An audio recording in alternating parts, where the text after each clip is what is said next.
लबनान की मज़ाहमती तंजीम हिजबुल्लाह के इसराइल की टैंकों और जासूसी के आलात पर हमले, इसराइली फौज को भारी नुकसान का सामना। इसराइल की 2000 शहरियों की हलाकत की तस्दीक, 4500 से ज़ायद जख्मी।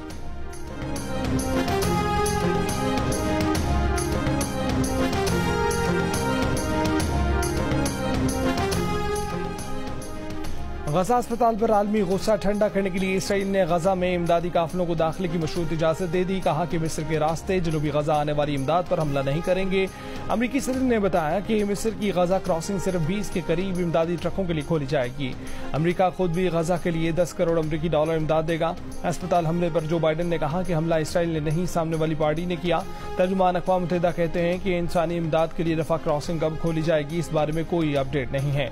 अक़वाम मुत्तहिदा का खुद गजा अस्पताल हमले की तहकीकात का ऐलान। गजा पर इसराइली हमलों में शहीद होने वालों की तादाद 3500 हो गई, 13000 से ज़ायद जख्मी। गजा में इमरजेंसी हुक्काम का कहना है कि अस्पताल लाए गए जख्मियों में 40% बच्चे हैं।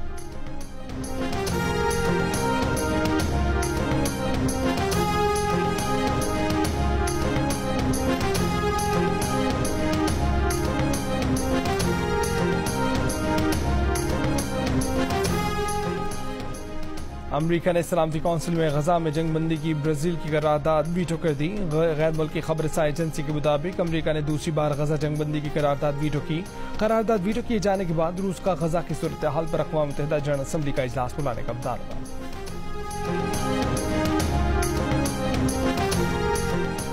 गजा में इसराइली जारहियत और इंसानियत सोज कार्रवाइयों का मुकाबला करने के लिए फलस्तीनी अथॉरिटी का हंगामी इजलास। गजा से फलस्तीनियों की नकल मकानी को रोकने की जरूरत पर जोर। तुर्क सदर रजब तैयब एर्दोगान ने कहा कि इसराइल फलस्तीन कशीदगी में मगरिब आग पर तेल छिड़कने के सिवा कुछ नहीं कर रहा।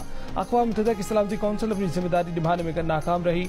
आलमी मीडिया मुतासिबाना नशरियात से कत्लेआम की पर्दापोशी कर रहा है। बरतानवी वज़ीर आज़म ऋषि सुनक आज से मशरिक़ वस्ता का 2 रोज़ा दौरा करेंगे। पहले मरहले में वो इसराइल जाएंगे। ऋषि सुनक का कहना था कि अस्पताल हमला खित्ते और दुनिया भर के रहनुमाओं के लिए लम्हा फ़िक्रिया होना चाहिए कि वो तनाज़ात रोकने के लिए इकट्ठे हों।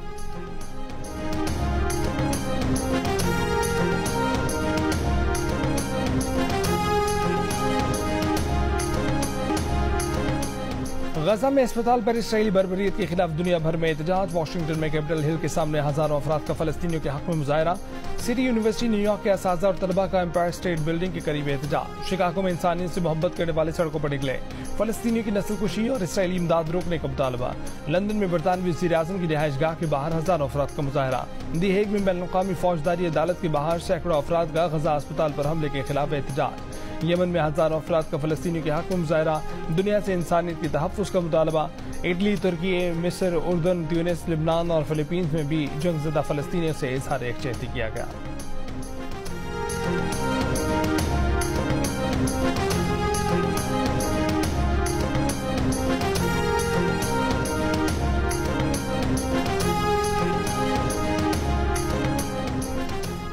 इस्लामी ताउन तंजीम ने गजा के अस्पताल पर इसराइली हमले को शर्मनाक करार दे दिया। जद्दा में हंगामी इजलास में फौरी जंगबंदी का मुतालबा कर दिया। गजा मुतासिरीन के लिए $10 अरब की फौरी इमदाद भिजवाने का फैसला।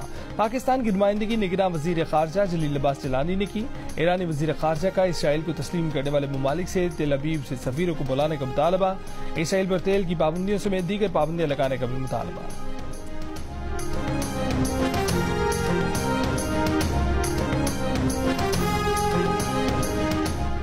फलस्तीनियों को जालिमाना तरीके से शहीद किया जा रहा है। वजीर आज़म और वजीर खारजा को फलस्तीनियों के लिए बोलना पड़ेगा।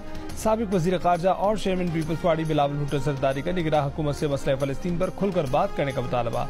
सानिया कारसाज की याद में जलसे से खिताब। मुल्क की मौजूदा सियासी सूरत हाल पर तबसरा करते हुए बोले कि इस इलेक्शन की सियासत ने जमहूरियत का जनाजा निकाल दिया। पाकिस्तान की जमहूरियत आइन और इलेक्शन को एक शख्स की वापसी के लिए रोका गया है। कुछ भी हो जाए, इलेक्शन कराना होगा। 1.5 साल की हुकूमत ने साबित किया कि लंदन से मुल्क को नहीं चलाया जा सकता।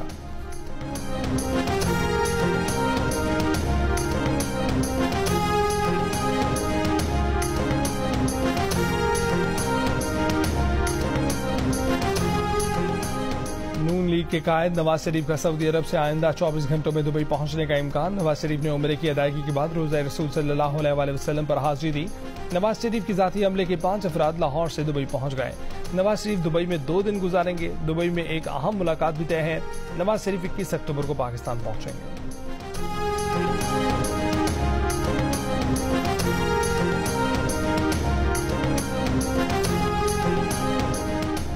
और भारतीय टीवी पर इसराइली इंटेलिजेंस स्पेशल फोर्सेस के एहलकार फेडरिक ने मेजबान की साड़ी को फलस्तीनी झंडा समझ लिया, एतराज दाखना शुरू कर दिया। कहा कि फलस्तीनी परचम पर इसराइली झंडा गालिब आएगा।